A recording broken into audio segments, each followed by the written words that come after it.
Tonight on the moral court, it is all about proposals. One extreme to the next is an understatement. I'll get into one extreme first, but be sure to stay to the end because the other extreme is just too cute for words. And we get to see an actual video of how it turned out. So be sure to stay to the end for that. It's worth it. All right, let's get into it. Okay, you guys gotta hear this. I just found a crazy one. This poor woman got kidnapped to get proposed to. I don't know anything yet, but we're gonna read this together. There's a trigger warning for kidnapping and SA. So, proposal, kidnapping, SA, I don't know how they all go hand in hand, but we're gonna find out. Originally posted April 21st, 2023. Titled, My 23-year-old female boyfriend's 26-year-old male friends pretending to kidnap me for a proposal. I am trembling and just created this alternate account because my main has a lot of details about me that would make it easy to trace back. A week ago, my boyfriend told me that he had a camping trip planned with his friends on Friday, today. He said he would have no service and he'll see me on Sunday. He messaged me at 5 a.m., told me they are hitting the road. Around 8, I went for a run like I usually do on Fridays. I have one headphone in while I do because I was on a work call. While I was running, I noticed an SUV that kept popping up. In hindsight, it looked just like my boyfriend's childhood friend's car. I sent a message to my sister saying to stand by and shared my location. Which, by the way, time out for a minute. Isn't it crazy that that's a normal practice that women have to do? Almost every woman has felt uncomfortable and then shared their location with a friend. Said, call the cops if you don't hear from me in a half hour. Like, right after sending the message, I looked up and the SUV was right beside me and someone jumped out and grabbed me. It happened so fast, I even dropped the phone on the pavement. I was pulled into this car and I could tell there was at least 2 masked guys in the back before they covered my eyes. In hindsight, they had cartoonish ski masks and black gloves on. If this is the way a man proposed, I am going to lose it. Okay, I freaked out and resisted like crazy, screaming and kicking. All I could hear was these guys laughing, and I could feel one of them holding me down by my arms behind me, and the other was holding my legs down at the knees. I don't know how long I was in there, but I kept begging them to let me go and crying. I even admit I peed on myself, but I don't think they noticed until we arrived at the house. They pulled me out of the car, and I was screaming for help until I was pulled into a house. When the mask on my head was removed, I was on my knees in front of my boyfriend of 2 years. He was staring at me with a confused look before he started to angrily ask his friends what was going on. Are you serious? What the hell? As I started to adjust to what was going on, I realized he was dressed nice and there was romantic decorations around the entryway to his house. I realized who he was and what was going on and collapsed into sobs. I probably had a 5-minute panic attack on the way over there and another one sitting in the entryway of his house. I was sweaty, wearing soiled yoga pants, flushed with fear and scared for my life. That was all about an hour or 2 ago.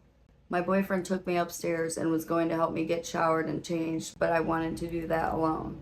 I heard yelling and commotion downstairs while I showered, but I don't know what is going on. I'm sitting in his room now holding my shattered phone after crying to my sister about what had happened. She lives an hour and a half away, but is speeding over to get me now. I can't stop thinking about what happened, and even though I now know I was never in any danger, I don't think my brain can comprehend it. They were snickering and teasing me in deepened voices about what they were going to do to me. The one that was holding my legs down kept caressing my thighs up and down into the inner area. When the car would brake, his face kept falling into my chest. I don't even know who that was. I just know one of them sounded unsure and kept trying to defuse the situation, but I think it was the driver. What is going on here?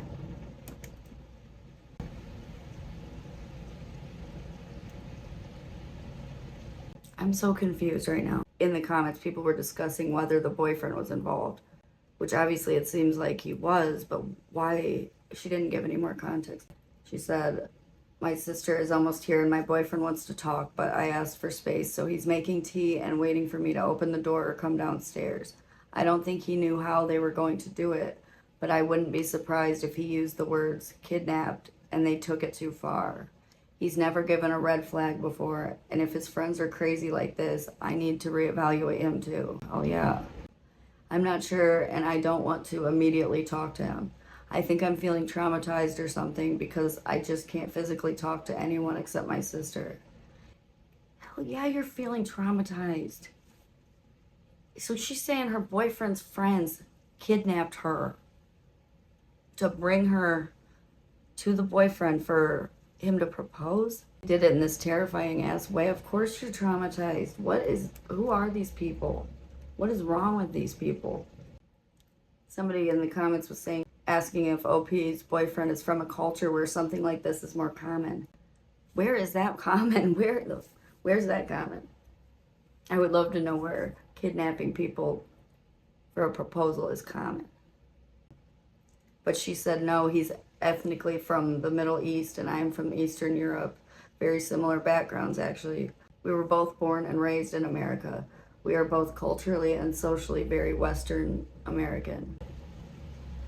Somebody in the comments asked if OP could possibly stay with her sister and get some space from the boyfriend. She said, I don't live with my boyfriend, so either I will stay with my sister a city away or she will stay with me tonight. That's good. So OP updated and said, my sister arrived. She wants to take me to the police station now.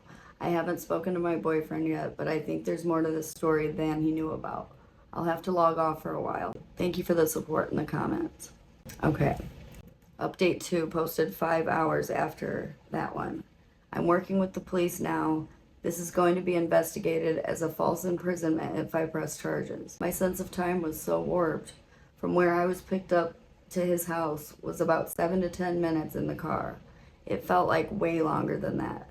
As for the friends, the driver was his childhood best friend who I actually get along with well. He was in tears when he These people are warped. These people are messed up. He was in tears when he voluntarily arrived at the police station for a statement. The other 2 are friends from his athletics class that he started attending a few months ago. Oh. It seems like the 2 guys I didn't know wanted in on what otherwise was supposed to be something more innocent. I'm trying to figure out how kidnapping anybody could ever be portrayed as innocent, even if it was a joke. Like, make it make sense. Here's the original plan. She said the original plan was for them to pop out of this car in their funny kidnapping attire and hand me a letter that explained I was being summoned by my boyfriend and resistance is futile. Seems like the plan changed as the 2 new friends wanted to shake me up a bit more and make it feel more real. Sounds like sadists to me. If they know it's for a freaking engagement, the boyfriend was going to propose, and he wants, for some crazy ass reason, he wants his friends to kidnap his girl to get proposed to. That is insane to me. But apparently they took it way too far. They need to all be locked up. Lock them all up. Lock them all up. Update 3. I've had time to calm down and long talks with my sister. We are going to meet up with my ex-boyfriend for dinner tonight. He has been respectful of my requests for space, but has been emotional whenever he thinks about what I went through this morning. I would hope so. His best friend contacted me repeatedly, apologizing for allowing it to get that far, but I asked for him to stop, and he did. Why did the best friend allow this to happen at all to her? How did 4 grown adult men all think this was a good idea? That's what I want to know. I can't understand. Maybe it's because I've had a lot of trauma in my life, but this would send me, that would be so real to me. Like, there's no way. I couldn't handle it. I would never be able to talk to that dude after that again. Okay, but they're going to meet up with him for dinner, all right? They got balls. The best friend's fiance reached out and has been supportive and apologetic too. Okay, now there's a woman, a fiance of the best friend knows about this? How did she get proposed to? I would love to know. What is wrong with these people? I've never had anyone other than my sister and boyfriend care for my mental well-being like this. Reddit is a very kind place sometimes. I don't know if her boyfriend quite cares about her mental health. I just don't think so. Because where did he get this idea? It's the worst idea I've ever heard. OP put a new update and it's titled I'm Alive. She says, hello, I apologize for going MIA.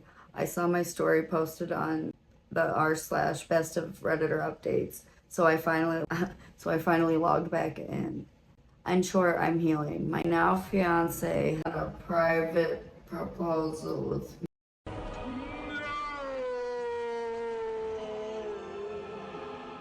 We have had many tough conversations, and his responses to everything reminded me how safe and loved I am by him. I just don't buy it. I hate this. I don't like it. This makes me feel weird. I don't think the husband's safe, or the fiance's a safe guy. Okay, he didn't ask for or endorse that type of plan. I've learned that the two friends whom I didn't know were highly influenced by YouTube pranksters and social experiment channels. Also, one of them let us know that he is on the spectrum and apologized for his part.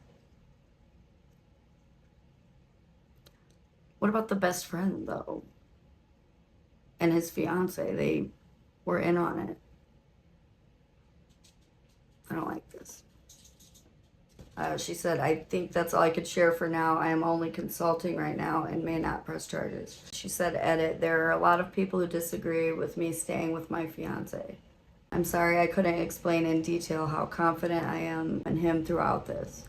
Please read carefully before passing judgments, and I'm sorry I couldn't please everyone with my decisions. But after further response, I think pressing charges is the best course of action. Maybe I'm a bit too tender-hearted, but I didn't want the former best friend to get some flack too, but it seems he has to. Okay, good. At least the best friend is getting something. I'll hold my judgments, and I'm not gonna say anything just because she asked for no passing judgments, but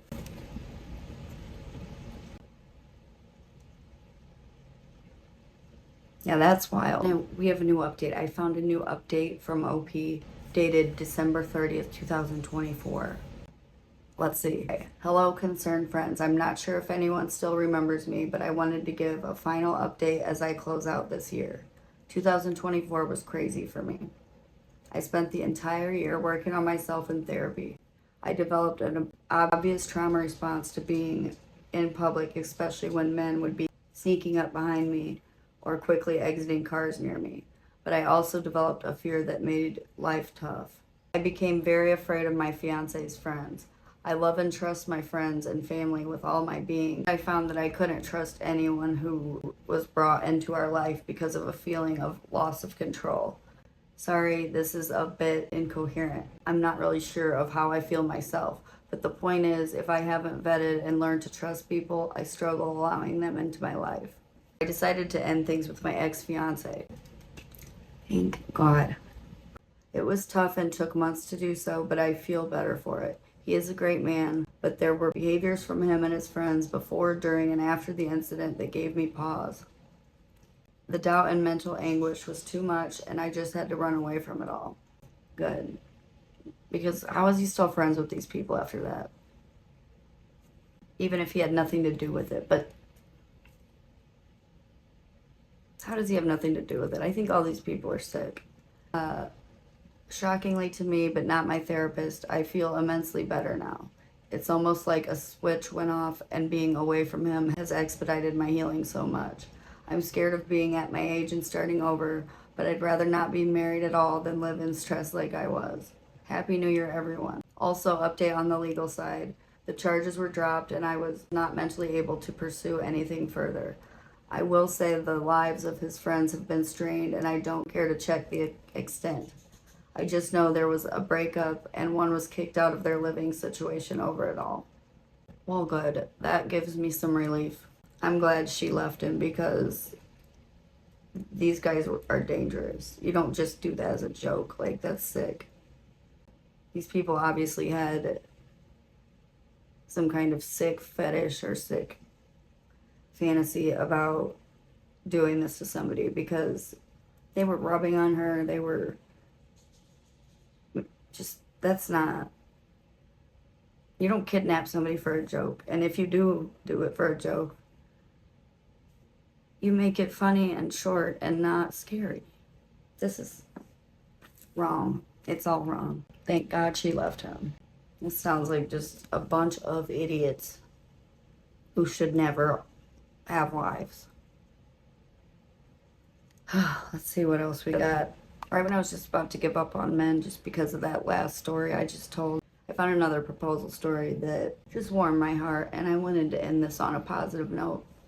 And look how sweet this man is. It's called Seeking Random Internet Strangers to Help Fill a Small Theater Where I Will Surprise and Propose to My Girlfriend. Backstory, my girlfriend and I were high school sweethearts. We split up when we moved away for college, but through freak happenstance, reconnected 10 years later and got back together. On December 30th, I plan to propose to her during a screening of her favorite movie. Sprinkled into the audience, hidden, will be our friends and family, to surprise her and celebrate afterwards. I've reserved 20 seats surrounding hers as a buffer. If you are interested in filling one of these seats, please DM me. In return, you will get a free screening of most of Sleeping Beauty, pizza and or beer afterwards, a wholesome and memorable Monday night, a successful entry into the annals of We Did It Reddit, and my eternal gratitude. Thank you. So I guess he got a bunch of people reached out and wanted to help him, and he edited, damn, I love you guys. There was way more interest in this than I was expecting. Thank you to everyone who has reached out. Right now it's skewing mostly 20-somethings. So to even it out, please let me know if you're a parent and have a Disney-age son or daughter that would like to attend. You will have first priority. Okay, so let's read the update. I proposed to my girlfriend with the help of some random internet strangers. We did it, Reddit. See, this is cute because he went above and beyond to make sure he did what she would want for a proposal. Okay, and oh, he put a video up. I'll put the video up too.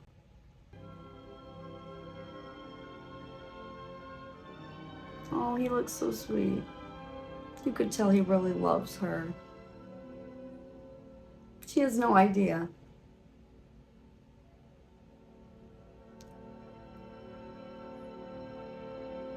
Oh, people are taking pictures. Oh.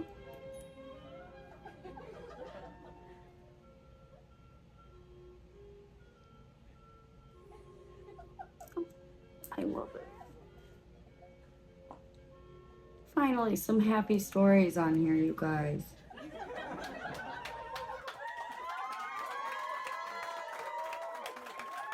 So sweet. Every day you get to propose to your high school sweetheart. So I just want to take my time, savor this moment. Oh my god! Oh my god! That was so sweet. Well, good. That restores my hope in humanity a little bit. A little bit. Just a little. Thank you for watching. That was our 2 wildly different proposal stories. If you liked my videos, be sure to subscribe, like, and share. Thanks for watching. Stay safe. Bye.